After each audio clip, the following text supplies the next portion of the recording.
very happy to have our speaker with us today, who is going to give us some insight into the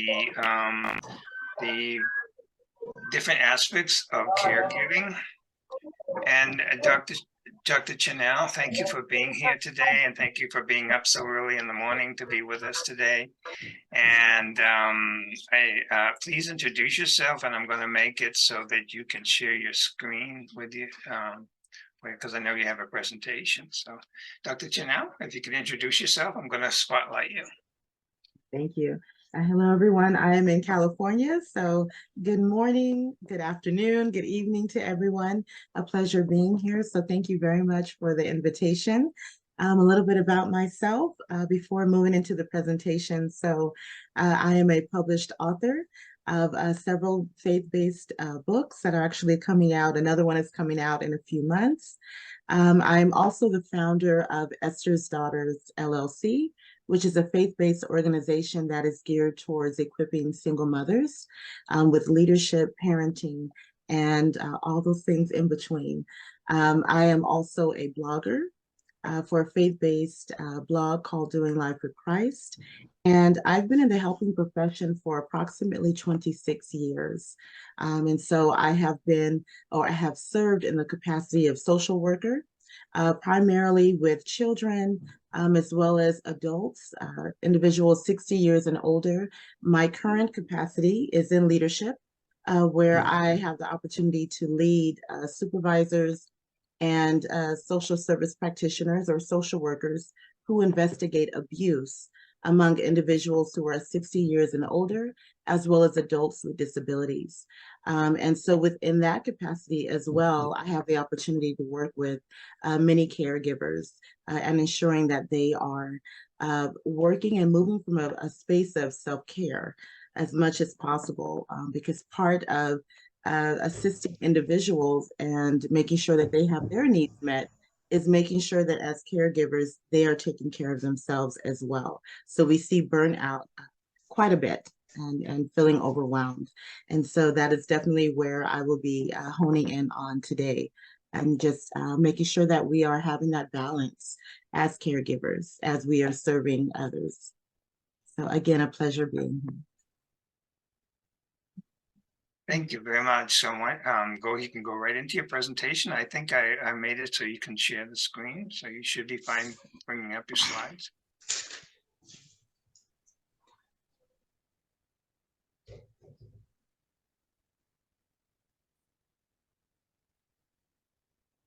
There we go. Good. And okay. I'm hoping that it will allow me the opportunity to, okay, perfect. There we go. Yep. Okay. So again, thank you for having me. Today, we will be talking about striking a balance, and that is with mental health, emotional well-being, and self-care in caregiving. Okay. The objectives for today, as you can see here, defining what emotional well-being is, mental health, mental illness, and the line between the two, self-care, as well as identifying indicators and symptoms of an imbalance in mental health and emotional well-being. We will also be looking at identifying tools as caregivers to create and maintain emotional well-being, and also how to develop a resource kit for yourself to make sure that you are caring for yourself as you are caring for others. Okay, and as I mentioned here, this is a little bit about myself as well as my background. So before we move into some of the tools, I wanted to share caregiving facts. So 1/3 of the adult population in the United States is a caregiver to a family member with an illness or disability. The majority are caregivers. The majority of caregivers are women, often face stress and poor well-being and poor social connections. They experience financial hardships due to possible medical costs, lower income, and limits for insurance, among other areas as well. In situations where caregivers have poor effective coping styles, which we will be discussing, recipients are at a higher risk for falling, experiencing decline in functional abilities, and having secondary complications such as pressure sores. Okay. And just curious, I love a very uh, interactive presentation, love to engage. So out of curiosity, do any of these facts surprise anyone? Feel free to definitely share or comment in the chat.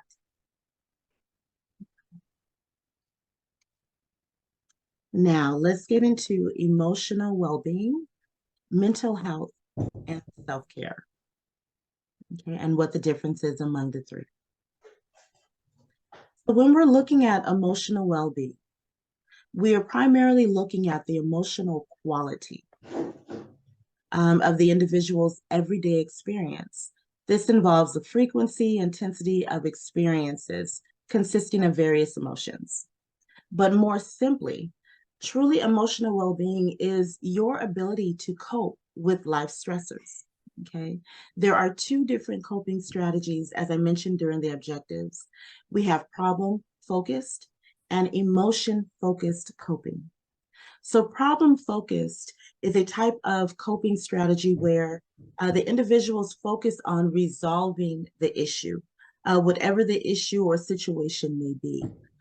We are not focusing on any other area, but how do we resolve the problem at hand?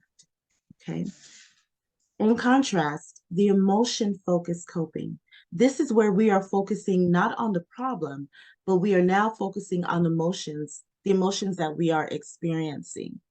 And if you can imagine between the two, actually problem-focused coping strategy is a much more healthy, productive coping strategy because again, we are not focusing on the individual, we're not focusing on emotions, we are focusing on we have an issue, we have a problem, we have a concern that we need to address. How do we address this issue? How do we address this problem? Okay, again, that is considered the more healthy coping strategy in comparison to the emotion-focused coping. Okay. Mental health. Different from emotional well-being, mental health is really a paradigm shift. It is a state of mind, a mindset. This is characterized by, again, your emotional well-being, which is your emotional quality, healthy coping skills, and good behavioral adjustment. Okay, so again, mental health, we're really looking at your state of mind, your perspective. How do you look at the problem? How do you look at the situation? Okay, is it a positive perspective? Is it a negative perspective? Is it based on what is going on currently in your life? Okay, we want to definitely explore all of the various areas and how we are choosing to approach the situation at hand. Also with mental health, this includes emotional, psychological, and social well-being. It is your ability to cope. Oftentimes people get the terms mental health, mental illness confused. And so again, mental health, we are focusing on the health of your mental state. Another definition of mental health is also being able to explore the relationship among how we think, how we feel, and behavior. Because your emotions, how you may feel, may impact how you think, and the thoughts that you have, thus impacting the behavior, how you choose to engage.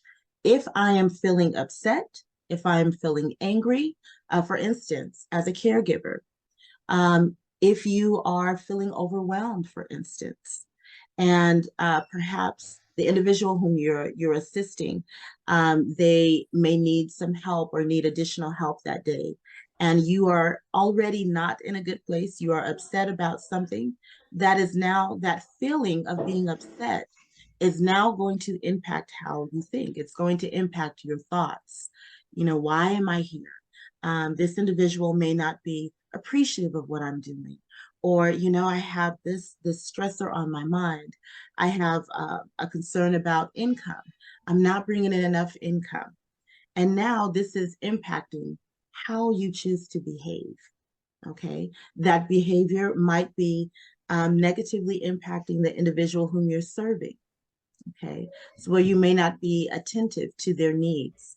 You may make mistakes with the medication.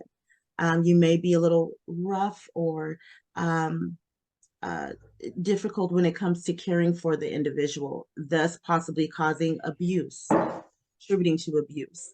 So the reason why I focus on this area regarding mental health is because as individuals, whether caregiver or any field that you work in, being mindful of your feelings will have an impact on your thoughts, thus having an impact on the behavior. Okay. So there is a relationship among the three. What is self-care? This is to take the time to do things that truly help you to live well, doing things that's going to help you to engage in healthy mental health and mental awareness. And again, this is not to say that situations do not occur. It is not to say that you're not going to have feelings of where you may feel overwhelmed or sadness or being upset. That is a part of life. That is a part of human nature. Okay, so we definitely want to make sure that we acknowledge that we're not always going to have positive emotions, positive feelings, but it's how you allow those negative emotions to impact your thoughts and your behavior. So again, we want to engage in self-awareness. Okay. Self-care, it allows you to improve both your physical health and mental health. And I have a video here, but this is in regards to symptoms of imbalance. So again, as caregivers, but in any profession, being mindful of the following. And these are just a few of the many things that you can watch and watch in your own life. Changes in eating and sleeping patterns. Are you noticing that you're eating more than usual or maybe less? You're forgetting to eat. Are there changes in your sleeping patterns? Are you sleeping more? Are you sleeping less? Are you having a difficult time falling asleep or staying asleep? Signs of insomnia. What about your energy level? Is it low level and you're typically a very high energy person, but now you're noticing changes in your energy? Unexplained and pains throughout your body. Please be mindful of that, especially in your shoulders, in your back. Is it the individual or individuals whom you may be caring for? Is it requiring you to carry or to lift or to bend or overextend your body? And so that can contribute to additional aches and pains. So you also want to make sure that you are engaging in proper self-care by knowing the proper way of lifting, of bending, of assisting, okay? Because if you're not in the best care for yourself, in the best state of mind, how are you to be able to assist someone and their in the various areas that they may need assistance? Okay.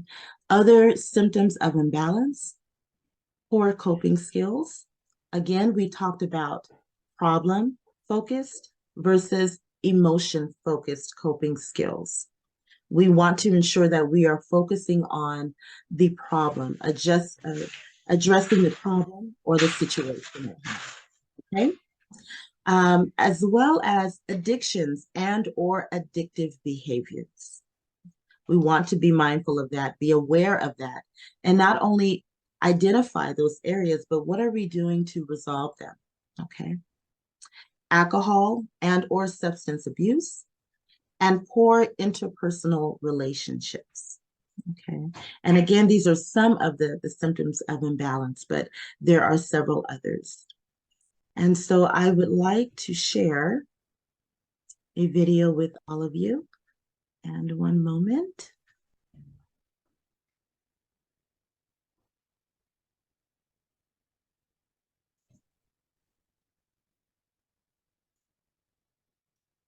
Okay.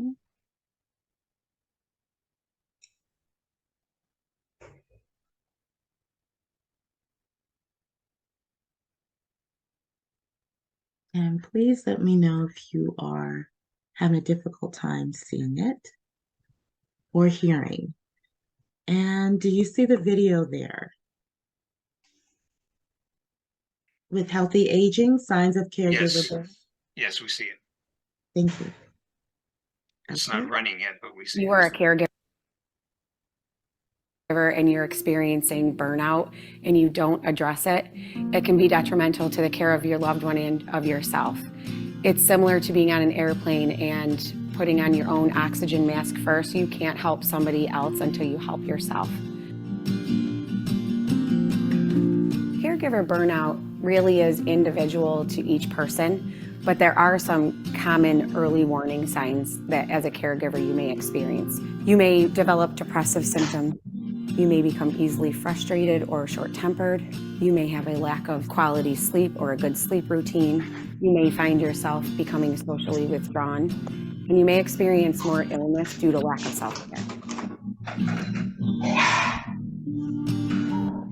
One really good option if you are a caregiver and you feel like you've exhausted all of your different options and you're experiencing burnout, Elder One is a PACE program, a program for the all-inclusive care of the elderly through Rochester Regional Health that allows additional care of your loved one. It doesn't take away anything that you're doing. It also enhances your relationship with your loved one. You're allowed to have that relationship as well as still provide care, but Elder One eases that burnout by providing the respite and the services that we have available.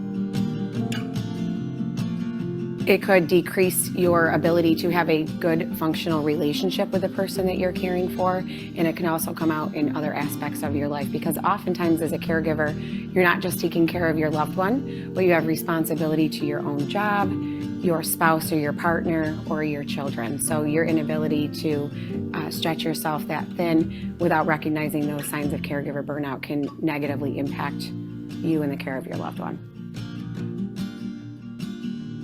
I feel like as caregivers, we take a lot on ourselves, and when we ask for help or we seek help, we feel like that's a failure.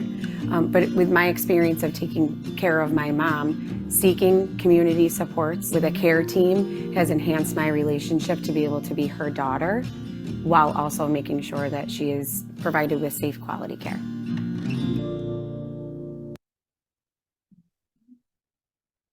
And I will back to my presentation here. And again, with this particular video, it's not to sponsor or suggest that we go with Rochester as they were showing here, but I really wanted to focus on sharing what the signs of burnout is and what to be mindful of. So I'm going to share my screen again. Okay. Okay.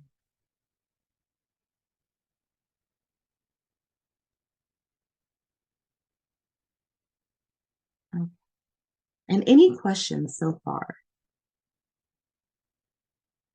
And if not, you're more than welcome to ask now or after the presentation. Okay. So what can we do? And this is the area where we talk about some of the tools. So developing your toolkit, your resource kit as caregivers. Again, one of the concepts that I mentioned in the presentation. I'm sorry, your question was the time.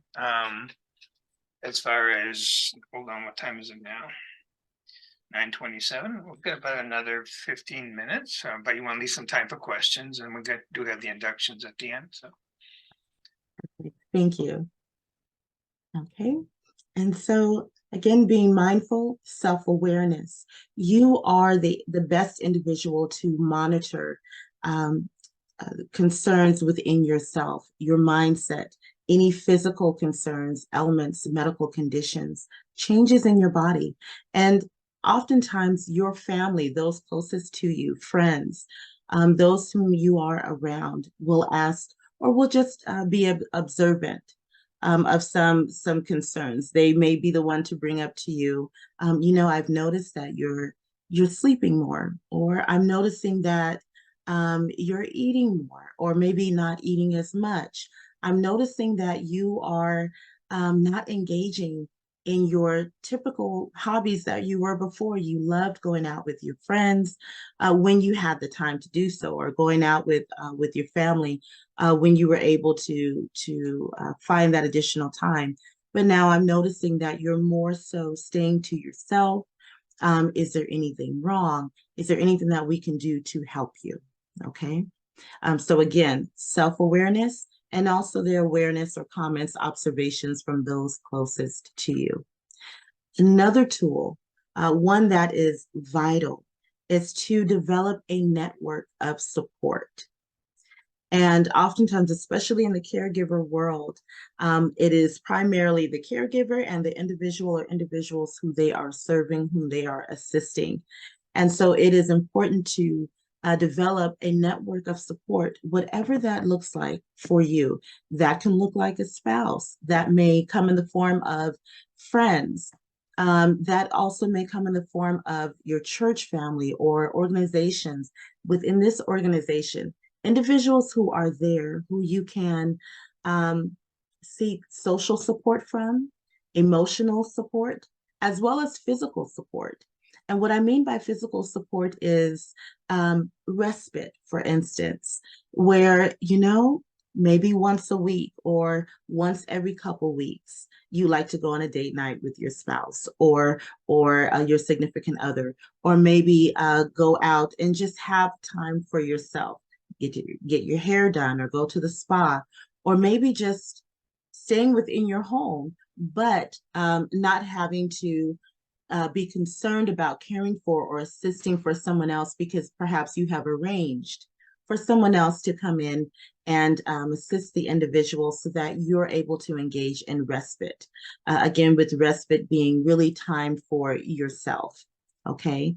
And definitely, if you do not have that in place, if you're able to create that network of support, again, it is vital. And I shared types of physical support, meaning respite, someone physically coming in to assist you so that you're able to tend to self-care. There is also, again, emotional support. Perhaps there is a support group that you're interested in joining. Perhaps there is an individual, friends, family whom you can share when you are feeling overwhelmed. Perhaps there are moments where you're feeling stressed. And so you definitely want to make sure that you're not keeping all of that in, but that you are connecting with someone, calling up someone, going out with a friend, maybe out to breakfast or out to lunch if you can, just to simply release those emotions. Because oftentimes when those emotions are still bottled up within you, there could be a negative impact, and being mindful of ensuring that you are not negatively, or you're not harming the individual or individuals whom you are assisting, okay? Another tool, engage in your own healing journey, including the grief process if needed. I've seen many cases where, I'll give you an example, where there was a caregiver and she was caring for her parents. One of the parents passed away.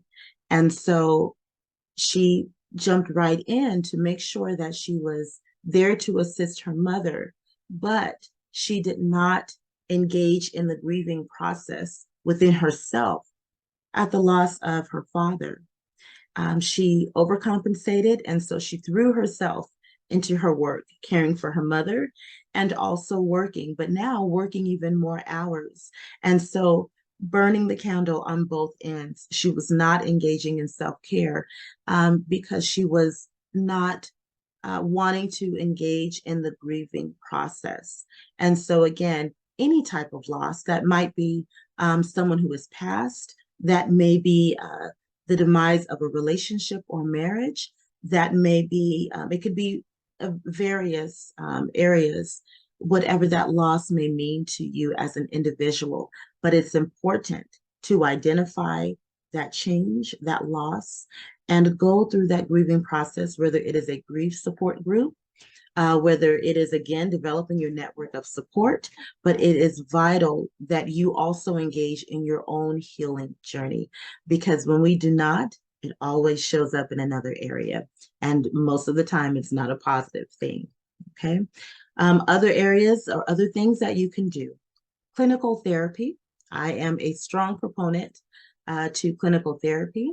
If there are areas in your life that need to be addressed, or maybe just needing some help, and needing to make some changes in your life, but you're not sure where to begin. Clinical therapy, that it can be a psychologist, that can be any clinician, a licensed clinician. Spiritual counseling. If you prefer for faith-based counseling, that is also a resource. And evaluating your own relationships. How do you show up in your relationships? If you are married, if you have children, you are a parent, how do you show up in that relationship?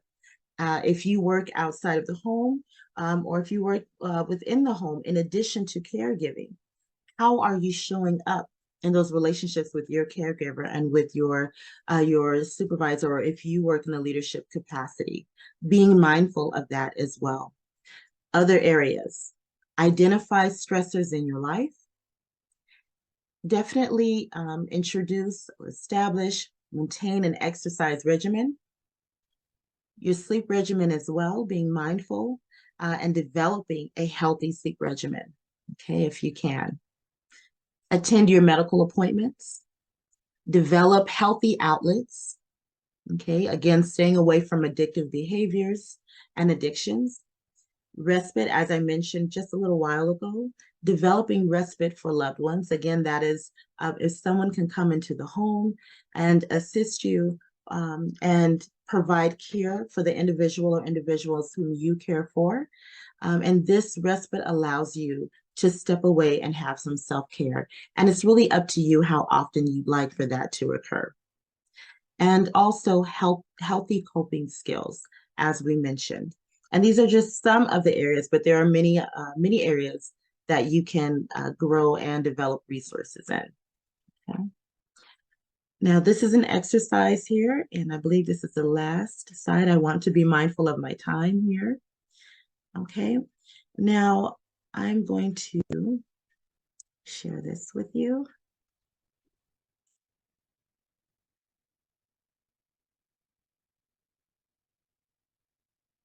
Okay.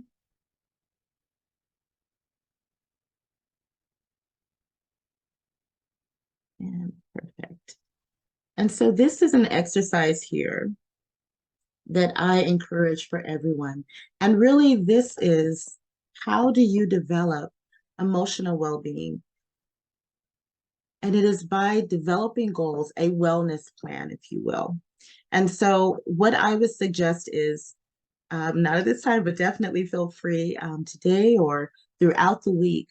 What are some areas, and you tailor it to you, your lifestyle, what are some areas that you identify where you feel as though I need to grow in this area, I need to improve in this area? Is it, as they give examples here, physical activity? Maybe it's developing a healthy eating regimen or a lifestyle. Emotional well-being, it can be any area, but I strongly encourage that you sit down. I again am a proponent to journaling, but really the focus is to engage in self-awareness.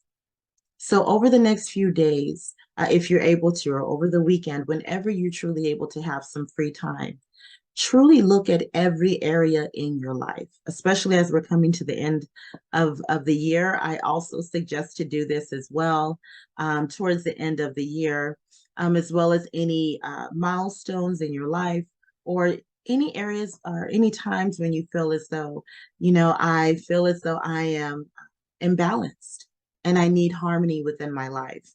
And so sitting down and identifying areas that require improvement within your own life, and some goals, setting goals for yourself, okay? So again, this is an exercise here. You can take out a piece of paper in your free time and discuss or write down, and it can even be with someone as well for accountability, areas that you identify that you want to improve in. And they should be SMART goals, meaning that these goals should be specific, they should be measurable, okay, meaning that you're putting a number on it. They should be achievable or attainable, realistic, and time-bound. So for instance, if you are, let's say, wanting to engage in physical activity or weight loss, that is a specific goal. I would like to lose 25 pounds, for instance. 25 makes it measurable, so you want to quantify it. Is it achievable? Yes. I want to lose 25 pounds, let's say in 6 months. So it is specific, it is measurable, it is achievable, it is realistic and relevant, and it's time bound. So that is just an example, but make sure that whatever goals, areas that you're wanting to improve, that you are making it measurable and specific to you. Okay. And I will go back to the presentation here. And we will wrap up so I can make time for any questions that you may have. Okay. And again, additional resources. So these resources, there is a caregiver.org.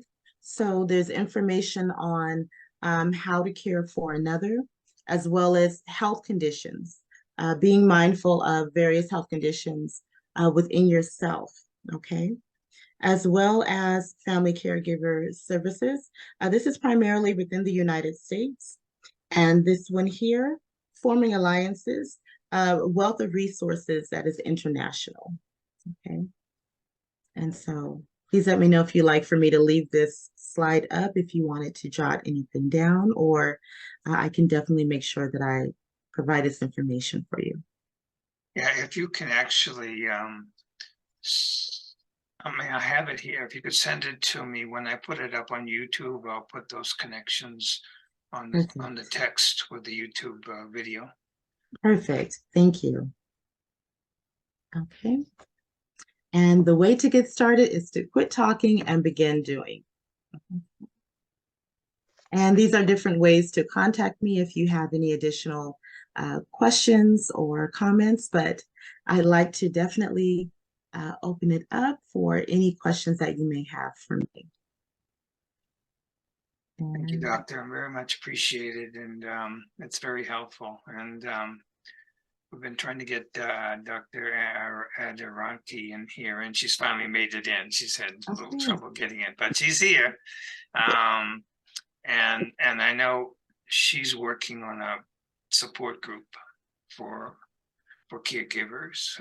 So we're offering that. I'm sure there are other support groups out there. Anybody have any questions? Not a question, Ken. Comment. Anybody from outside the USA, if they get stuck with the International Carers Association and they can't find the local one, shoot an email to to the Advocacy Gmail, and I will dig out the information from my database.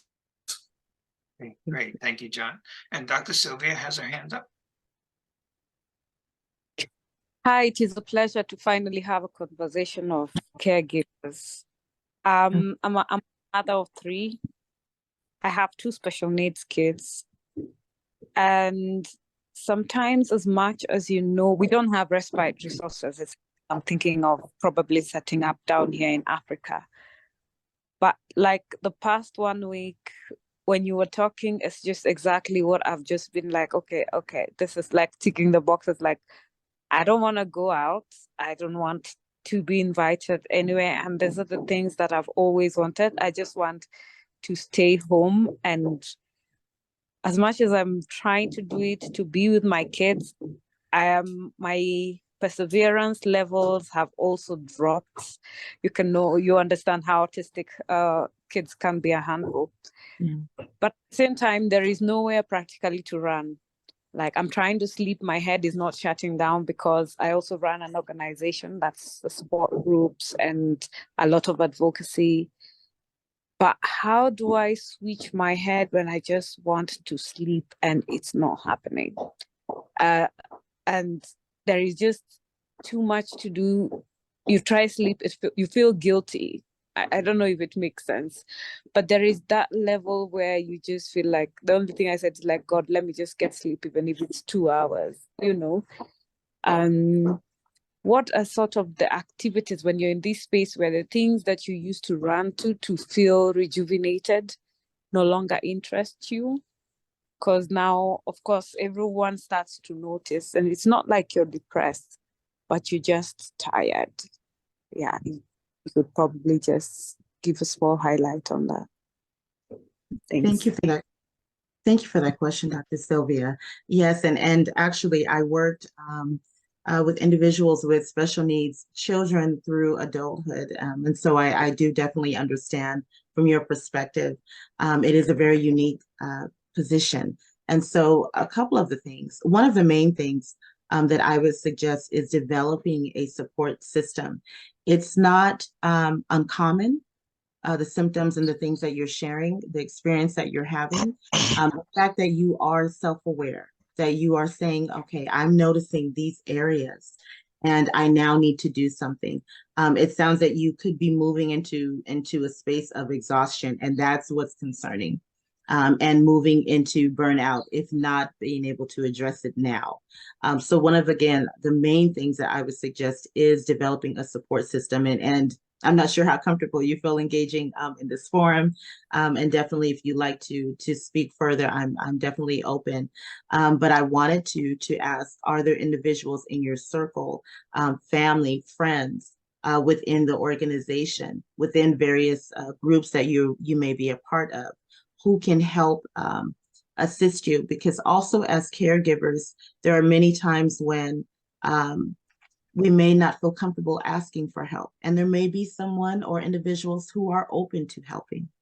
And so if there is an individual or those who are there to and offer any type of assistance and they're trustworthy, please take it. So that's, again, one of the main things, a support group, as well as if there's anyone who is willing to assist you, please take that help and identify what areas, whether it is through journaling or just sitting down and engaging in that exercise, what areas do I specifically need help with so that I can rest? Is it I'm needing time within a certain time, within a time frame? Maybe it is once a week. Maybe I need assistance with someone to watch to care for them while I go out. Maybe so that I can go out to my doctor, or maybe go out just to get away for maybe an hour or two, really sitting down to identify what specific areas you are needing assistance with and who can you reach out in your circle. And if you don't have anyone, this is your time to develop that circle for yourself. Okay, that support system, very important. But I'm hoping I answered the question, but that honestly is the first step. And then meeting with your medical professional as well, because I do have some questions about your health too. Okay. Thank you, Dr. Chanel. Dr. Wilson has also a question. Yeah, thank you for your informative speech. Really, I get benefit from many, many points in your lecture. But I want to return back to our area because we are close to the area of disasters here in Egypt, in the region of Gaza. I am here, I am a physician, and we have many Palestinian students who lost the connection with their families and lost family members. And we are Rotarians and we want to support them. Would you prefer to do a program for them, or in case of the big loss or disasters, what is the role of these programs? Is it you have a short-term plan and long-term plan like you discussed before, or it's better to wait for the time healing or something like this, to heal by time and then to interfere by one of the programs? I'd like to get your advice. Thank you. Thank you, and a pleasure, Dr. Wilson. Thank you for that question. I definitely would say if you're able to start now rather than wait, that is the preferred, and developing a program so that those needs are starting to be met. Oftentimes when we wait, and it's understandable if we do wait, but should we wait, by that point the problem could be even more difficult, and it can be disastrous at that point. So I prefer that you start now, if you can, and put those pieces in place. And again, if you need any assistance or if there's any resources that I can provide to assist you, I'd be more than happy. But definitely start sooner than later if you can. And I hope that answers the question. Thank you, Dr. Chanel. Much appreciated. And we will be putting this up on YouTube. I don't know if you will have a contact information. You can also share that with me too, and I'll make sure I'll put that into the YouTube so that people can get in touch with you. Much appreciated. Very important discussion. It could go on for days, actually, because there's so much different angles to it. So, hello. Mazenga, you have a quick question, because we have to induct a couple of people. But go ahead, Mazenga. Go ahead. Mazenga is from Malawi. Yeah, thank you for a good presentation. But my concern is that this part of Africa, this part of the world, especially Malawi, we may have support systems, but in most cases, because of the prevalence of poverty, people have failed to support others. So the situation I have is you find that it is maybe a mother who has a disability is the one who needs support. And it is the children who are involved in providing support to their parent. And we have struggled to send these children to school because their mother depends on them for a livelihood. How would we support such families? Very good question. Very good question, especially with the impact of COVID. And we do see the situation where children are caring for their parents. And please forgive my ignorance as I ask you questions.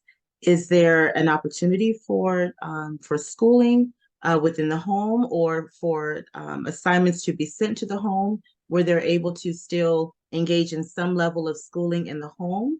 Is that a possibility? And again, forgive my ignorance, but a question for you. Yeah, you know, here schools are maybe 5 kilometers apart. Okay. Look at, let's say, a mother who has a mobility problem, and it is the children who push this mother. Okay. How long, may I ask? Those are the situations. Okay.